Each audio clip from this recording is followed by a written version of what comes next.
Let's go.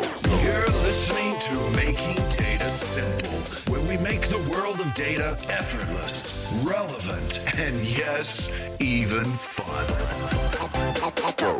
Podcast listeners, Al Martin here. Thank you for making your way to Making Data Simple today. I am going to jump right in, waste no time, but I hope you're well. Today, my guest is Matt Cowell. Matt is the CEO at QuantHub, and they are a leading data upskilling and assessment platform that creates a data literate workforce across the entire enterprise. They like to address one of the most significant corporate challenges of the 2020s, which is the data skill gap, right up my alley. Matt has spent 15 plus years running product and tech. He's been part of Daxko, I believe. You know, you led revenue growth and everything else, but also one of the first machine learning and AI solutions for the gym and fitness market. I'd like to talk to you about that. You were the SVP of Product for Ministry Brands. That's landed you at QuantHub. Just let me pause and allow you to introduce yourself. No, that's great. Al, I appreciate you having me on the podcast.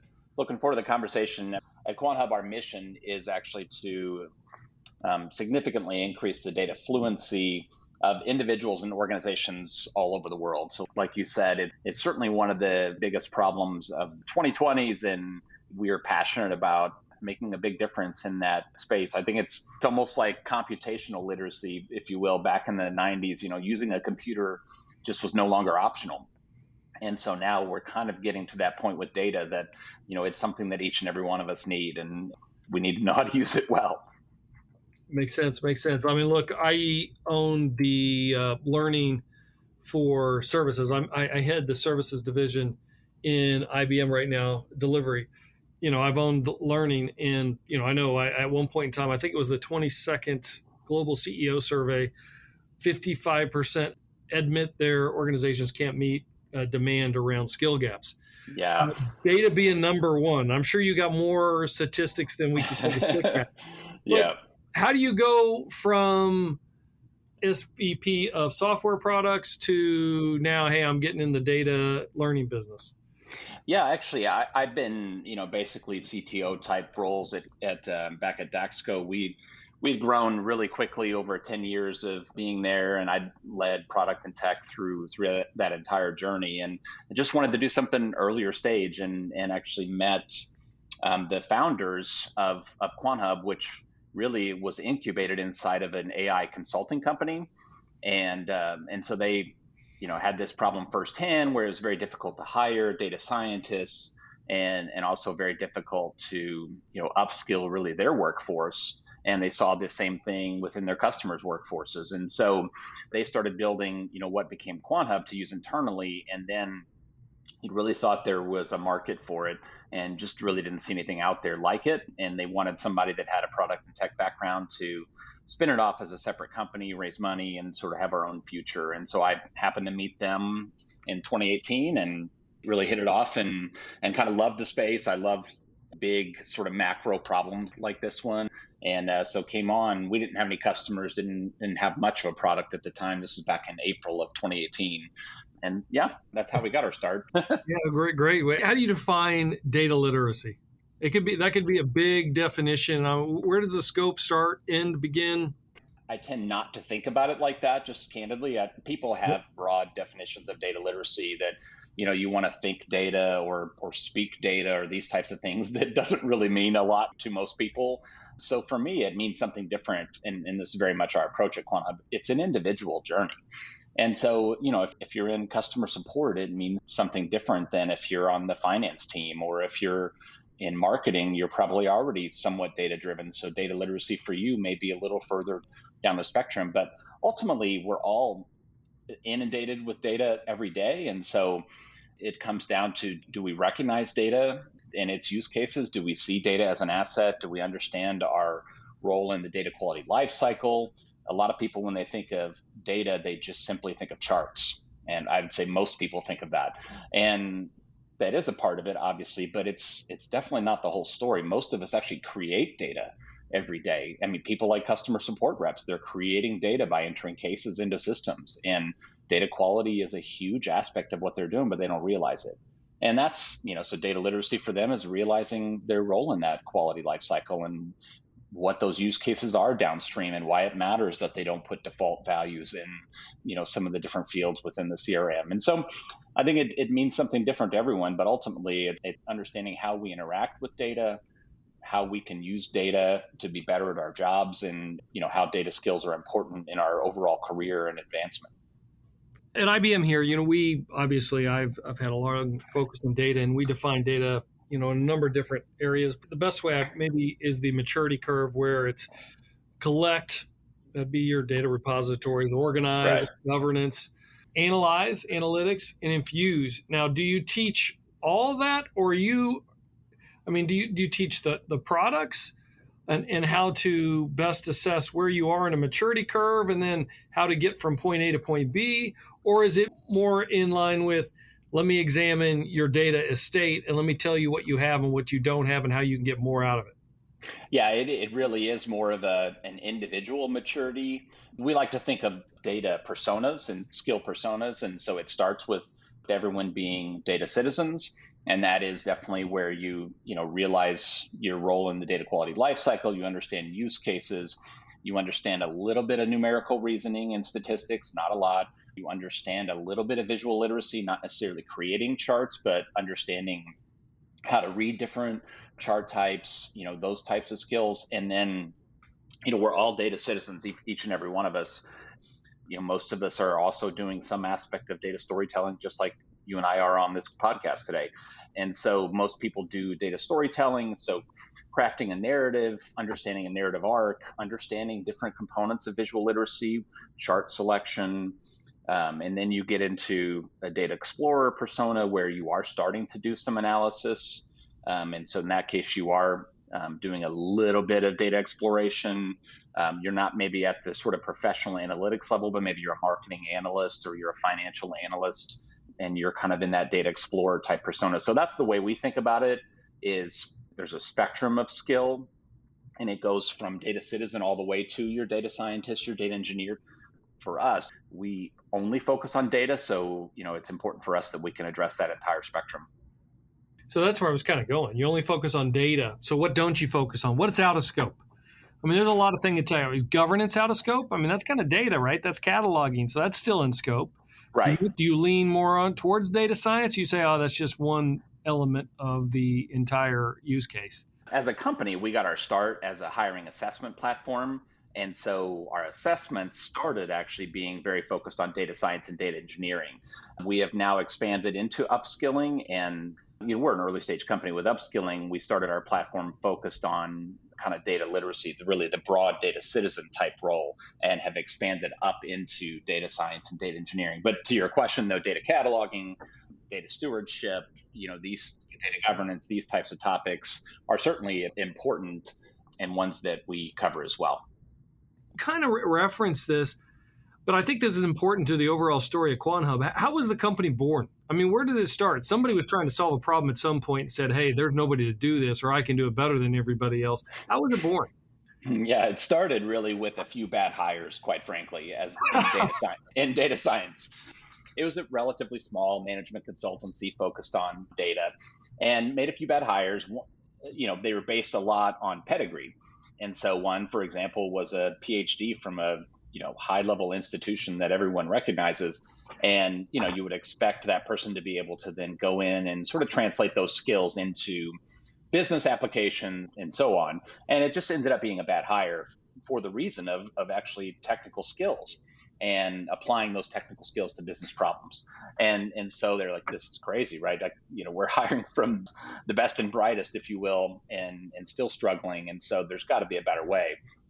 And they looked out there to see if there was anything out there. And there are plenty of assessment platforms, but really most of them, almost all of them, are focused there on the technical side.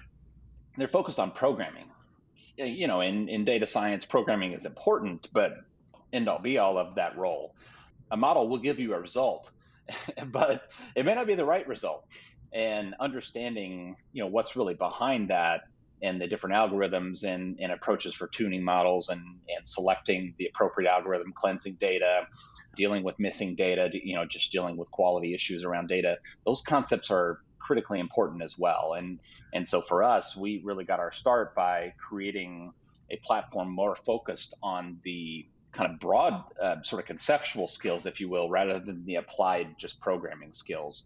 And that's how we got our start. And we got off to a great start. One of the largest management consulting companies in the world uses us globally for their hiring. Sort of our data science assessment is their standard for hiring. HP uses us as well. So we just had, we got off to a good start just because there really aren't platforms out there that are as focused on the conceptual side, really making sure a person understands what they're doing. And so that's how we got our start. Just, saw a need, and the company created something to use internally, and then said, well, maybe the fact that we needed this and didn't see it out there is an indicator of a broader market problem. And it was. Is it an element of services? Is it an element of development? Is it learning? A little bit of everything? In services, in terms of the type of offering. Mm-hmm. So no, it's completely SaaS software. So we, the assessment platform, we have a huge library of questions, and it's based on item response theory, which is a computer-based adaptive testing methodology. Like if you've taken the GMAT test or any of these types of assessments, you've certainly seen it. It gets harder as you're doing well, it gets easier as you're doing poorly. The fact that it's adaptive, candidates don't necessarily get the same questions, which protects the access to the questions. People, they're not all over the internet, and it allows you to really hone in on an individual skill set. So that's all SaaS software. And then on the upskilling side, it's SaaS software as well. We are not a quote unquote traditional training platform. We're really a micro learning type platform. There are a lot of stats out there around learning that show that kind of long form learning is just not very effective. People, they go through long form learning, meaning when you learn, for some reason, we learn very effectively when we're on the job.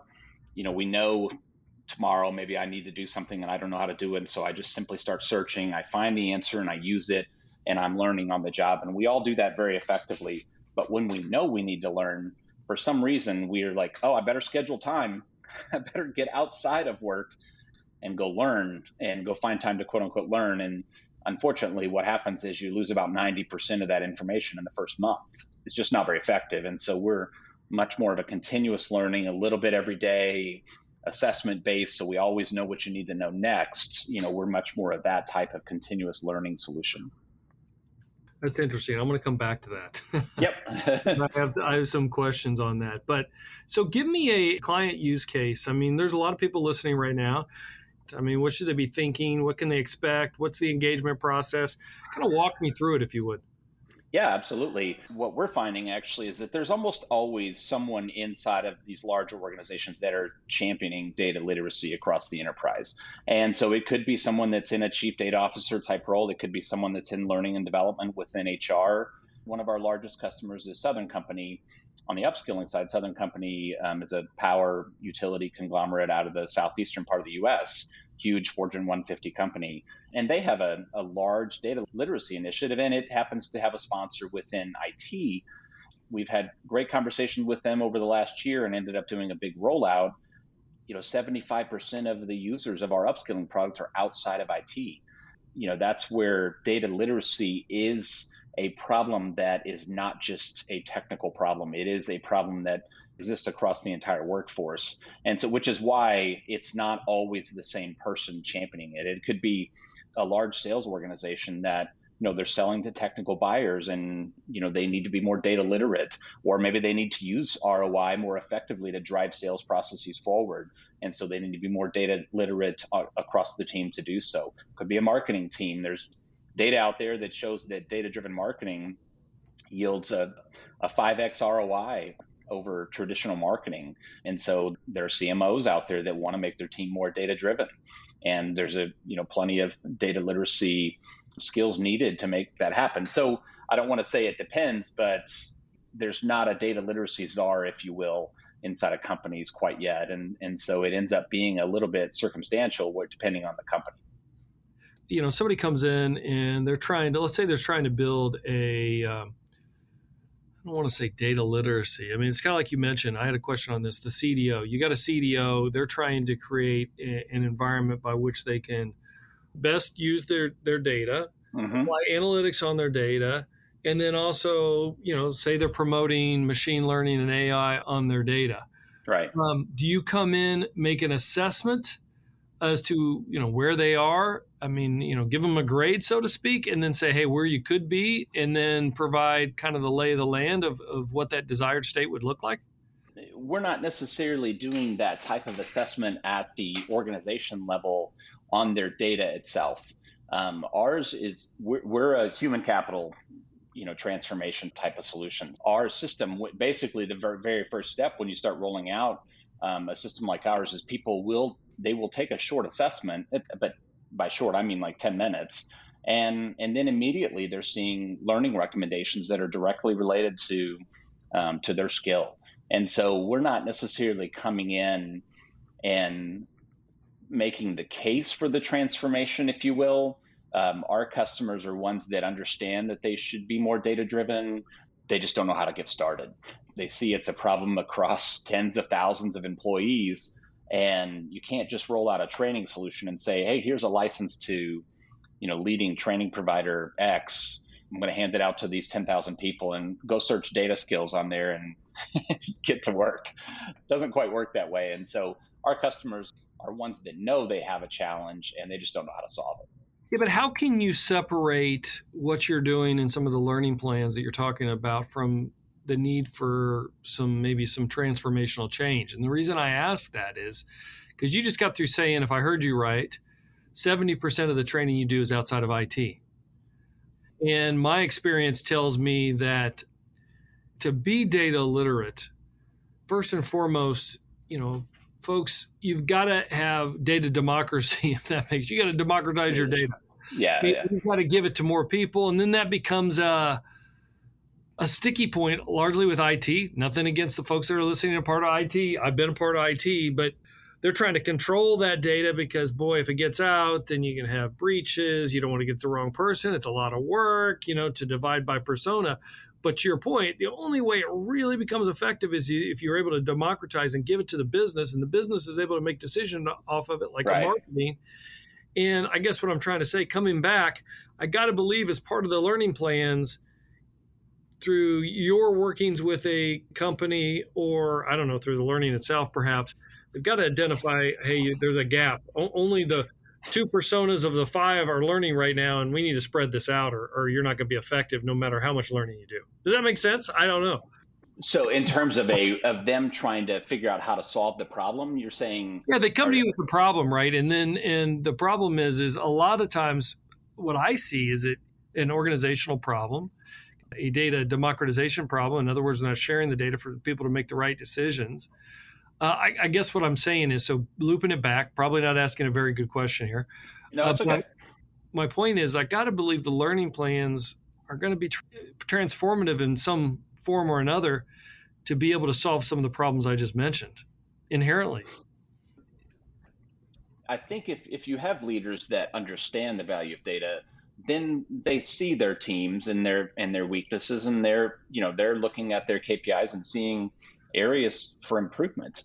And so in many cases, there can be lots of reasons that organizations can improve, and whatever organization it might be, marketing, sales, finance, there are plenty of opportunities for improvement typically within those organizations. But I think data-minded leaders, and the ones we talk to, they recognize that the lack of skill, and particularly around data, is one of the biggest things that's holding them back. Where we kind of fit in, or where I see that sort of then evolving, is it goes back to, they recognize that there's a problem, but how do you solve that problem? I mean, you have an organization of hundreds of people in a non-IT, quote unquote, organization that need more technical skills around data. How do you solve that? Those people don't necessarily want these skills. I mean, they don't know it, right? They're not like, oh my gosh, I need to go learn data skills. Yeah, that's kind of my point, right? I think you're going to be transformative no matter what, because I think you're absolutely right. Just in that point alone, a lot of the folks, they've got to use the data. I don't know if they want to have those technical skills, but even so, they need them. You're trying to teach them and convince them, hey, it's not that hard. You can do this, and you're going to be better off for it. I really personally love the example in the early 90s of we all had to start using computers. I don't know that it was the majority at the time. A lot of people came, kind of kicking and screaming, if you will, into using computers and didn't want to do it. But it just became to where that's table stakes. Like, you can't function in a corporate environment without being able to use computers. Plenty of research on this. The data is becoming like that. It's not there yet, but it is becoming like that, where every aspect of an organization is becoming data driven. Companies are at wildly different stages of this transformation, but most companies are aware this is happening. And some are early adopters, some are laggards, and that's just kind of normal. But for companies that do understand this, like you said, people may not know that they, or may not be bought in that they need these skills. And so when we think about it, just kind of thinking about that, I feel like it's parents making their kids eat their vegetables a little bit. Like, our parents know in that case that we need to eat our vegetables because it's good for us. And I think as we see this transformation happening, there's going to be an aspect of that where the parents are forcing the children, if you will, maybe a bad analogy, but forcing the children to eat their vegetables. And at some point, the kids like the vegetables and they realize it's good for them, and then they do it themselves. So what does a learning plan then look like? And I think you might have said this earlier. Is it based on persona? Is it based off industry? Because by example, on the industry side, I got to believe if you're learning in the government around data, that's very different. A lot more stipulations than if you're in the public sector. Well, just give me an idea of what the learning plans may look like. For us, actually, everything is very much tailored to the individual through assessments. And these aren't big tests and stressful things. It's just what gives us an ability to make things targeted at the individual. But back to the personas. So out of the box, the way we approach it is with relatively broad personas like data citizen, data storyteller, data explorer, these types of things that are sort of generally applicable. And, we're early stage companies, so we'll continue to see more of this happen. But we go into companies and then they have their own competency framework. And some of that is tied to industry specific roles, like at Southern Company, where it's very utility focused. There are a lot of skills that are applicable there, and working with data is different there than it is in maybe a manufacturing company or a healthcare company. And so it's important for us as a software company to be configurable to where out of the box, we do have personas that are more general, allowing companies to sort of tailor that to their specific industry and their sort of roles is important. And because of that, so we're a curation platform. We don't create training content. There's so much freely available content. Actually, you guys at IBM have a lot of great content online. People like Google, Microsoft have free training online. So there are a lot of really good online training providers that have free content, because companies like you guys benefit greatly from a more data literate world. That's just part of your business.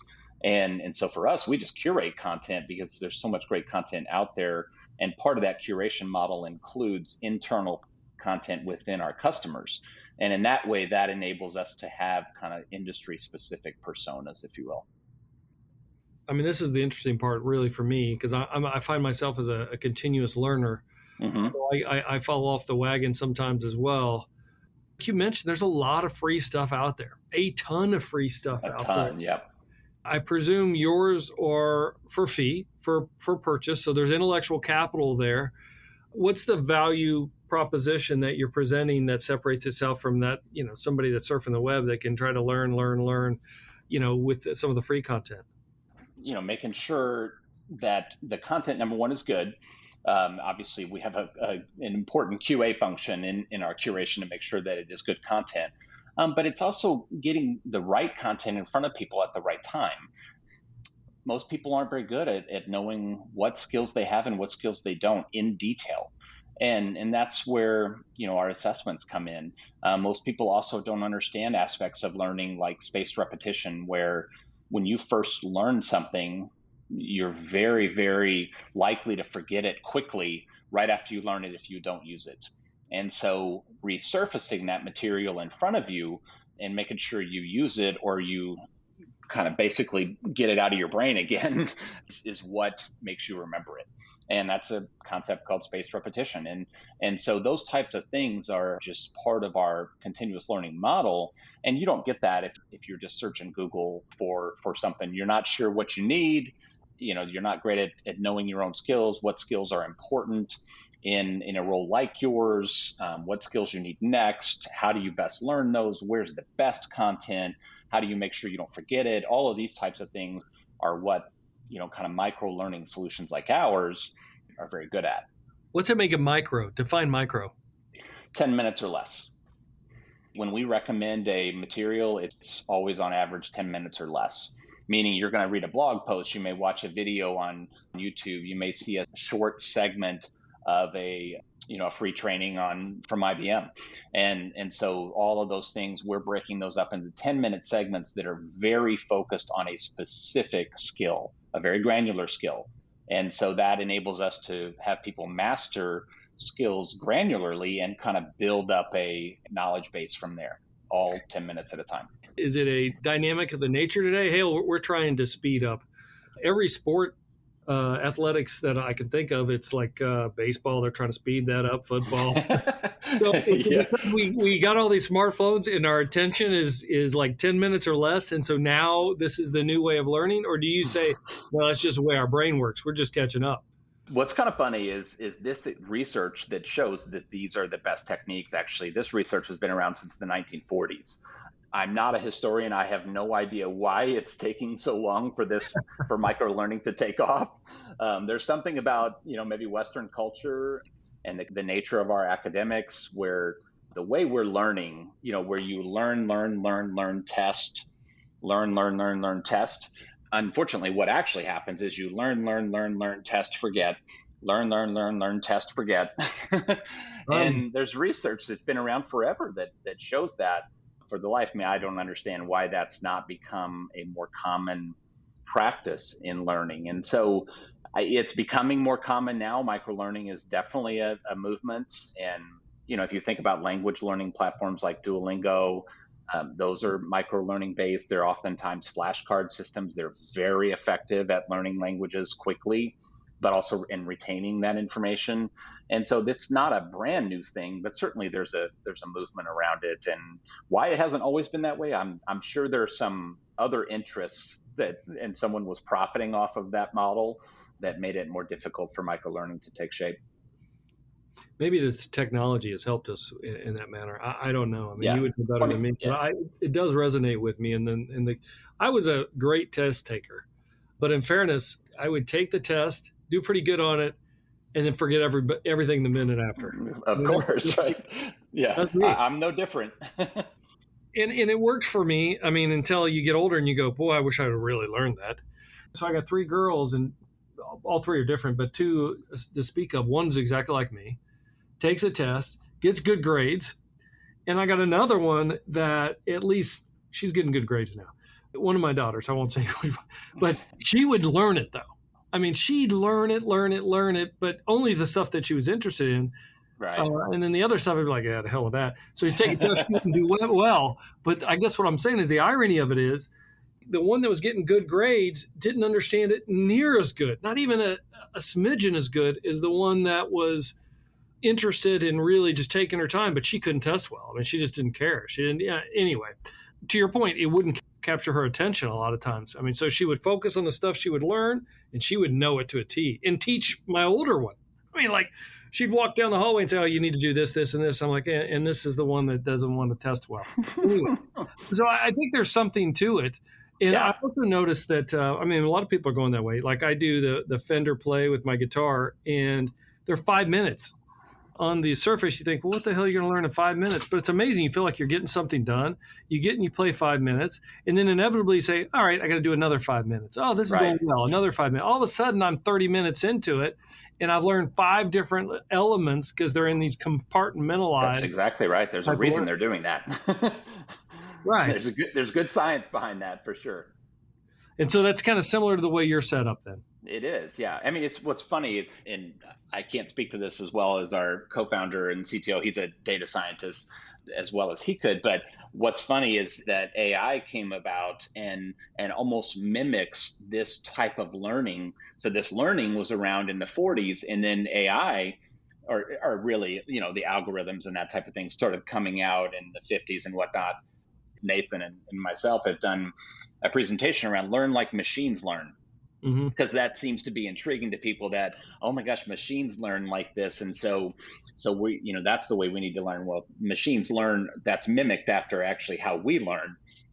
But for some reason, we don't implement that in the human capital world. And we haven't been, following this model in the research, even though it's been around for a long time, but machine learning does, and it's very effective. On a personal level, just before I get to ask this question, I mean, since you are the CEO of learning here, what's the best way to learn and stay on the wagon, so to speak, so that you keep up with it, you're able to keep pushing forward, and you don't lose it, and then whether it's reading, learning, or otherwise? Yeah, I mean, I think you've got to form a habit. And I mean, it does take discipline and committing to finding time. It gets a little bit out of sight, out of mind. I mean, certainly, obviously, I believe in micro learning, but even with that, it can be out of sight, out of mind. And so, for me, you've got to find some sort of pattern that works in your schedule. We have customers that they'll pick up the phone and do a quick learning exercise in the morning when they wake up. Everyone has their own pattern, but it's important to find that. Is if you don't make it something that is a pattern or a habit, it becomes difficult to continue to do that. For me, and this is one of our priorities, is this stuff has to be in front of people where they are. And so we can't have people have to go somewhere to learn. It has to be where they are at work. And so we have a Slack and Teams bot that presents the same learning materials, because there's too much friction. It's too out of sight, out of mind if people have to go somewhere to learn. If Slack or Teams is in front of me, I'm much, much more likely to do something like this, like spend a few minutes learning. If it's kind of right in front of me, there's no friction for me to do it. It's right there, and it's also very much tailored to what I need, so there's no waste. And that's important to me, but I think we're all that way. I was going to ask you about that. How is it tailored? Is it tailored through the questionnaires, the assessment? Is it tailored through some AI that your CTO is driving? Or do you have some manual intervention to also complement the tech that you have to tailor a learning path? Yeah, we don't have any manual intervention per se. We do have algorithms that estimate the probability of you answering each and every question, whether you're going to answer it correctly or not. We do have algorithms driving that. We have algorithms driving and estimating your forgetting curve. Like I said earlier, right after you learn something, you're likely to forget it quickly if you don't use it.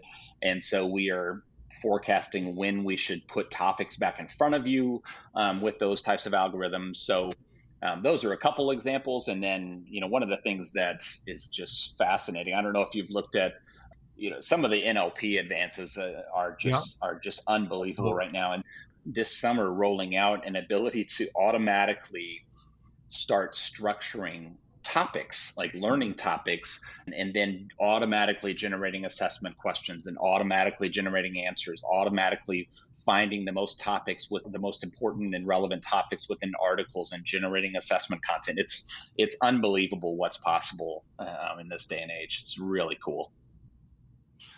What is success to you, both, I guess, at the company level and the individual client level that you're working with? There's so many learning systems out there that are just check the box. Did you learn this? Check here.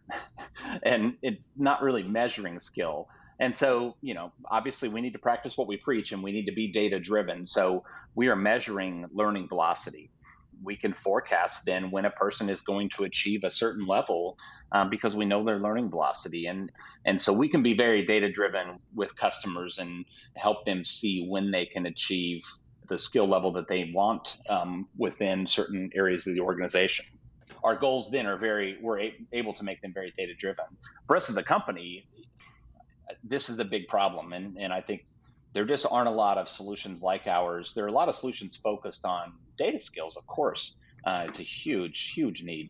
There aren't a lot of solutions that are really enabling companies to do that across the enterprise, tens of thousands of employees in any sort of scalable way.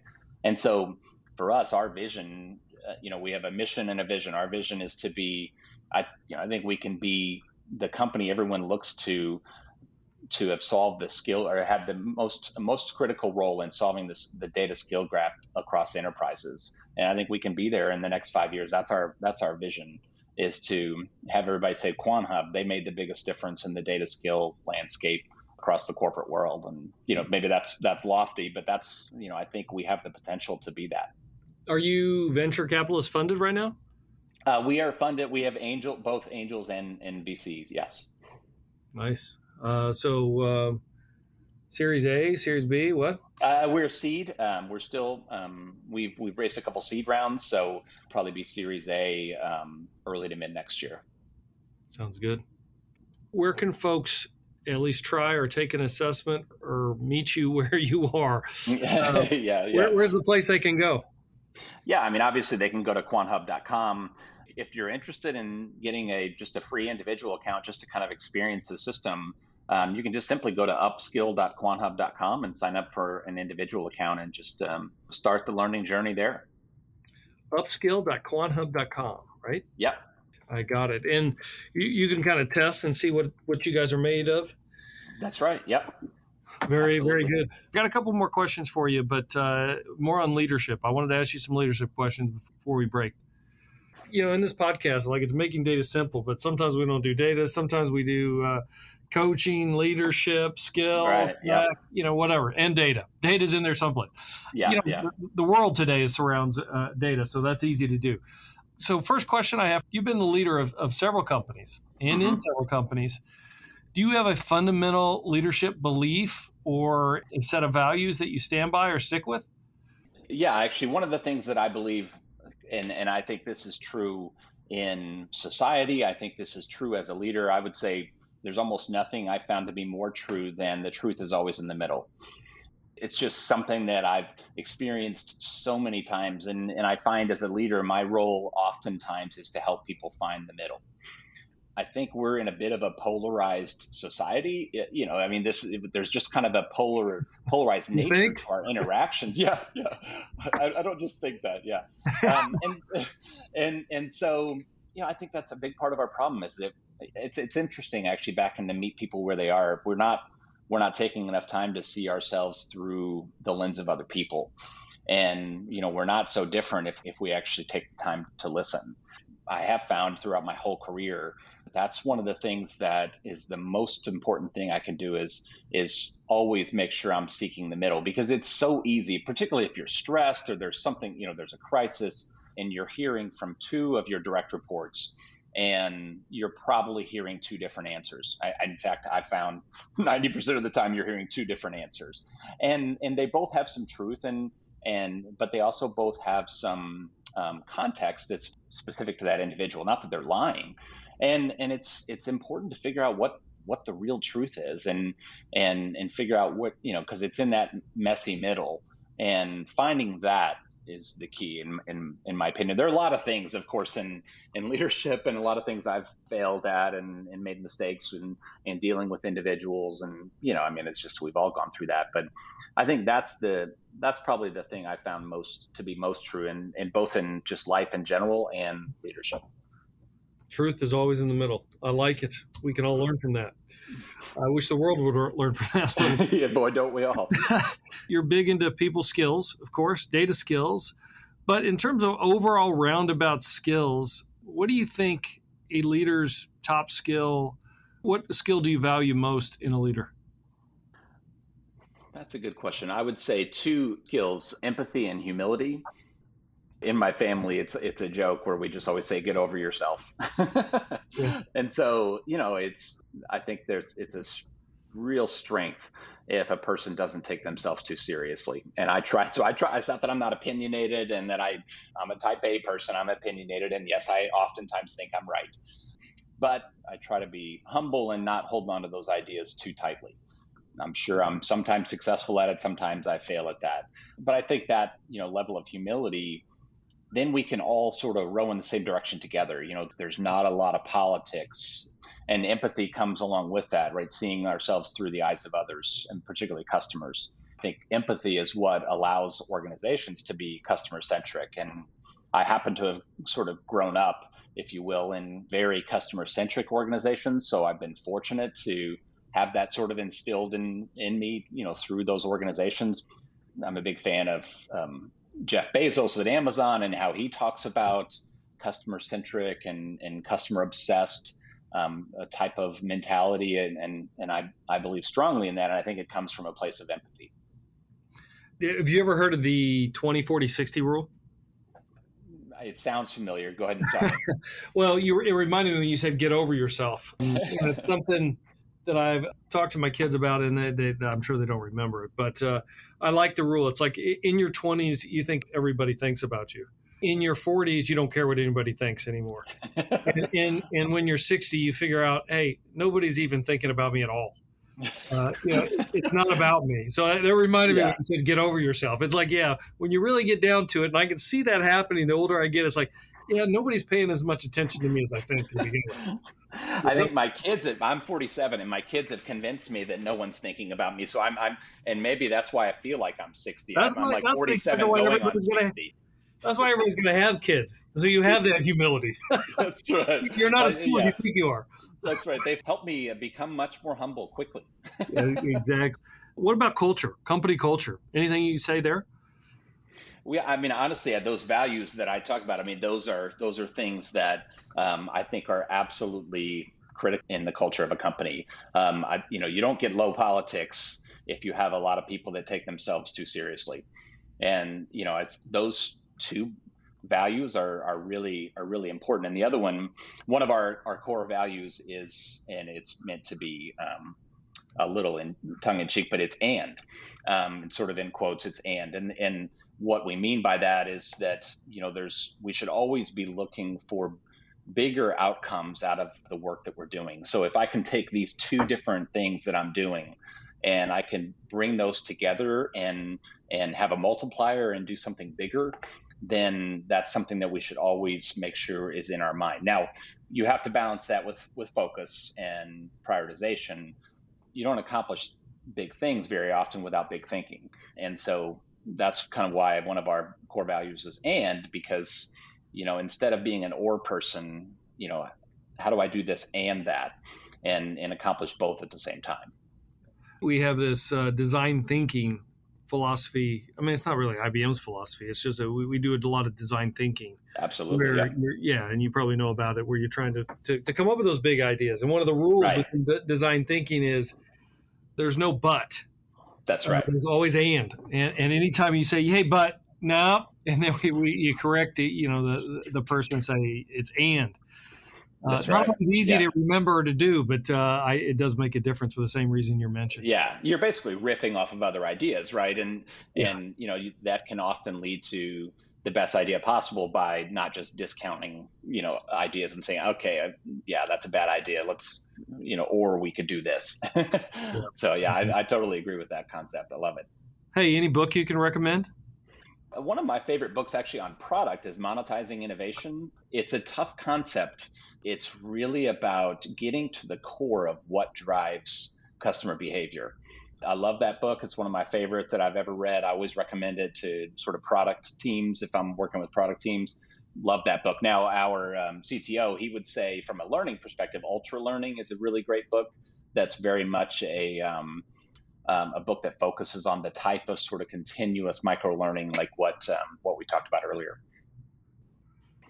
Hey, Matt, thank you for being here. This has been a great discussion. I've learned a lot. See, you've taught me. So how much do I owe you? Hey, this is a freebie. It's all right. Oh, okay, good. Thank you. That's great. All right. Well, thank you for being here. It's been a pleasure meeting you and talking with you.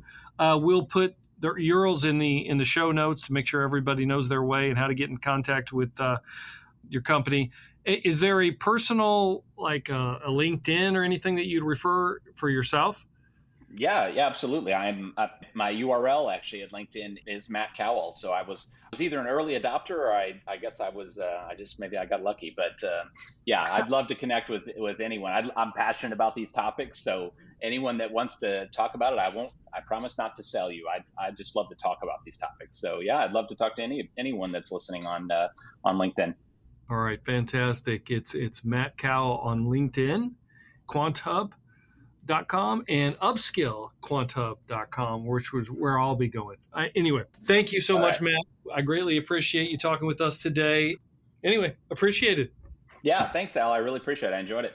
And for those listeners, as I always say to you, thank you as well. I appreciate you being here. Keep sending the referrals in.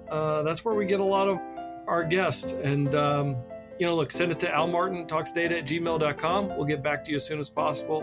Thanks again, and talk to you next time. Thanks for listening to the Making Data Simple podcast, where we make data fun.